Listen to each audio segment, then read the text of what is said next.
Coucou tout le monde, j'ai pris des petites notes. Je suis heureuse de vous retrouver dans cette nouvelle vidéo. Ça va être une vidéo sur le Dicoscrap que vous m'aviez demandé. Donc j'ai noté pas mal de choses, j'espère que je vais être assez claire. Et puis s'il y a des choses que j'ai loupées, n'hésitez pas à me le dire en commentaire et je referai une vidéo. Donc déjà on m'a demandé c'était quoi un ATC. Une ATC, c'est la définition, c'est Artist Trading Card. Donc une carte d'artiste en gros à échanger. C'est une carte qui va mesurer 8,9 par 6,4 cm. Elle a une taille bien définie. Et en fait, dessus, vous allez la décorer comme vous voulez. Donc soit vous pouvez faire des séries avec différents designs, ou soit vous pouvez faire l'équivalent d'une grande feuille avec des ATC, avec une déco qui se suit. Ça fait comme un puzzle. En fait, vous faites comme vous le sentez, et souvent, c'est des cartes qu'on s'échange ou qu'on garde pour décorer. Et à l'arrière, on peut noter le nom de l'artiste, ce qui a été fait, par qui, quand, où, etc. Donc on a des petits tampons en boutique ATC, donc notamment pour tamponner derrière et pour mettre des petites annotations. Donc voilà déjà pour le ATC, et sachez qu'il existe de nombreuses choses qui ont été faites autour de l'ATC, je sais plus, ABC ou je sais plus quoi, enfin bref, il y en a plein de choses qui ont été inventées après ça. Ensuite, déjà on va commencer par la plaque acrylique. Donc une plaque acrylique, une plaque à tamponner. Donc c'est une petite plaque transparente. Alors vous en avez toutes les tailles. Celle-là, elle fait partie de ma planche à tamponner que je vais vous montrer. Mais en gros, c'est une plaque en acrylique comme ça. Il y en a des petites, des grandes, des carrés, des rectangles. Et puis ça sert à poser son tampon. Donc soit un tampon comme ça, soit un tampon clear, donc un tampon transparent qu'on va appliquer dessus. Ça va être électrostatique et après on pourra appuyer pour tamponner. Donc voilà pour cette définition-là. Et donc ça va avec la plaque à tamponner comme ça. Donc Stamp Easy Pro, ça s'appelle, donc pour tamponner. Et ça, je vous en ai fait une vidéo que vous aurez normalement avant celle qui va sortir du Dicoscrap. Donc c'est pareil, en fait, on l'ouvre, on met nos tampons ici, on appuie et on tamponne.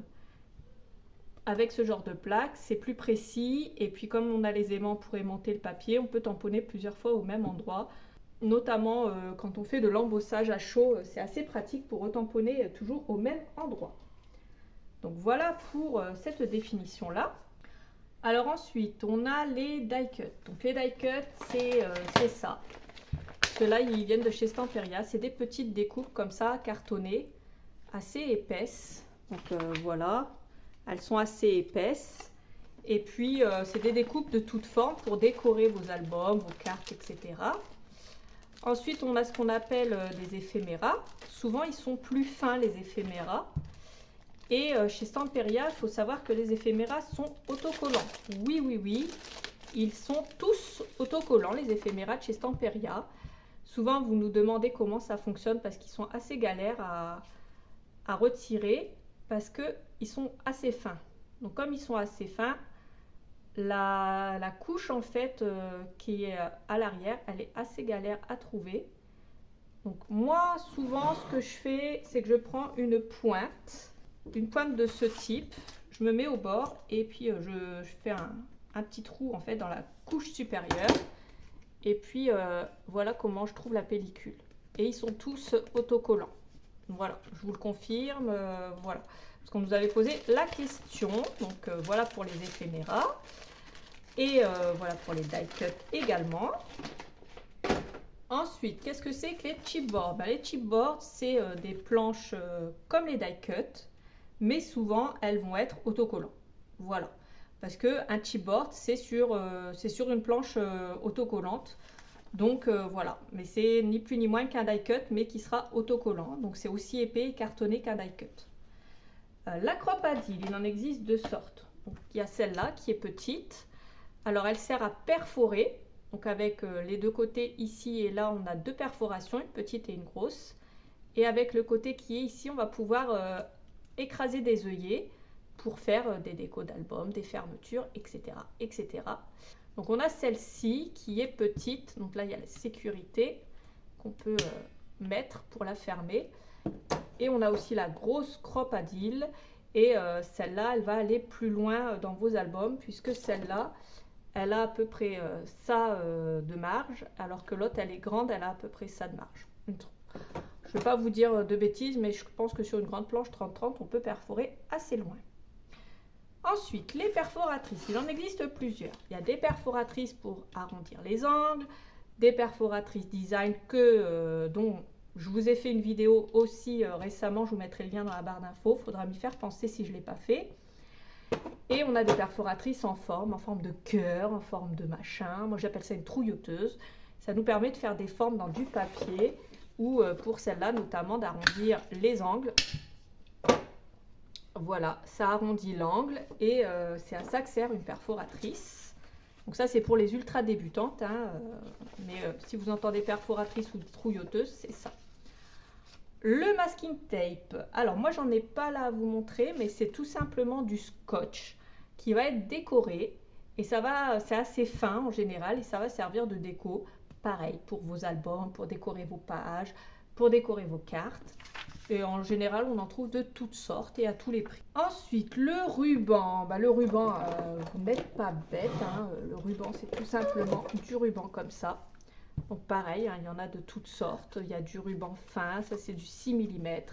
On a du 9 mm en boutique, on a du 2,5 cm et du 5 cm.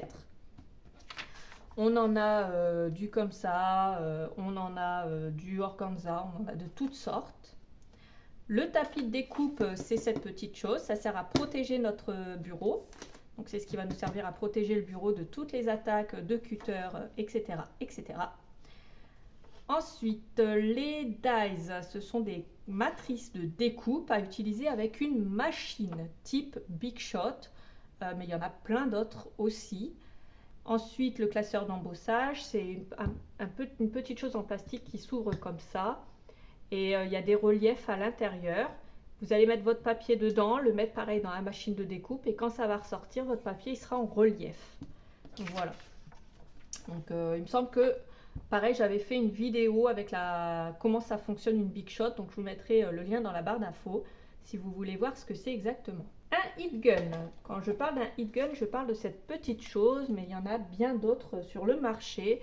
Donc c'est un petit outil qu'on va allumer, ça va faire guise de sèche-cheveux et ça va nous aider à sécher tout la peinture, la colle, notamment quand on fait du mix média. Voilà. Là sous la main, pareil, j'ai un tapis ça s'appelle un tapis pour nettoyer les tampons. Donc voilà. Voilà comment ça se présente, hein. À l'extérieur, c'est du plastique. À l'intérieur, on a deux mousses, une pour nettoyer, une pour sécher.